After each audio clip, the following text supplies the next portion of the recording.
Social distancing dapat menekan angka penularan penyakit ini karena akan memperkecil kemungkinan penularan lebih lanjut dari orang yang terjangkit ke orang yang sehat bila tidak berinteraksi secara langsung.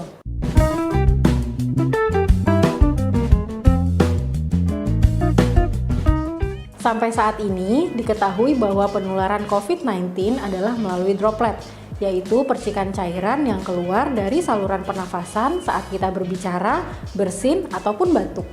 Dan ternyata, virus ini juga dapat bertahan selama beberapa jam di permukaan benda sekitar kita yang terkena droplet, seperti baju, plastik, uang, tombol lift, gagang pintu, pegangan jembatan, ataupun pegangan di bus dan MRT. Melalui tangan kita yang memegang benda-benda tersebutlah yang membawa penyebaran virus ke diri kita atau orang lain.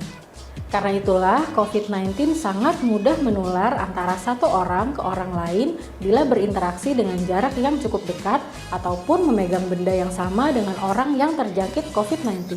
Social distancing dapat menekan angka penularan penyakit ini karena akan memperkecil kemungkinan penularan lebih lanjut dari orang yang terjangkit ke orang yang sehat bila tidak berinteraksi secara langsung. Dan kita yang sehat belum tentu tidak menulari orang lain. Bisa saja ternyata kita membawa virus tersebut.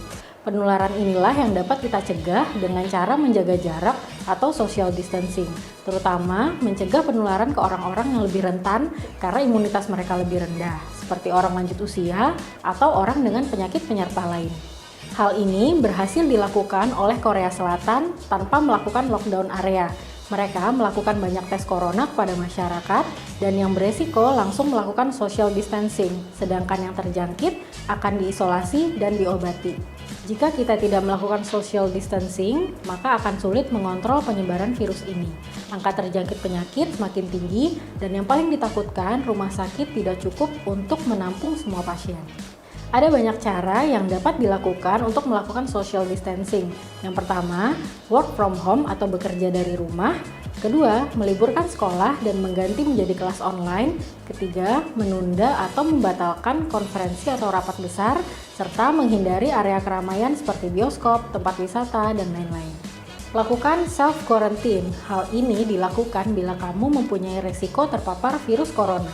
Misalnya, kamu baru saja kembali dari negara yang juga mengalami outbreak COVID-19 atau kamu melakukan kontak dengan orang yang positif COVID-19.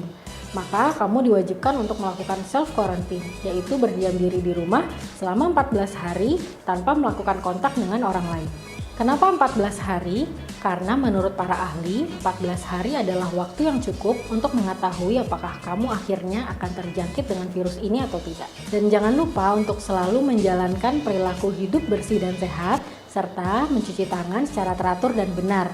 Tetap tinggal di rumah, tidak menerima tamu, dan jangan lupa untuk menjaga jarak minimal 1 meter dari orang lain.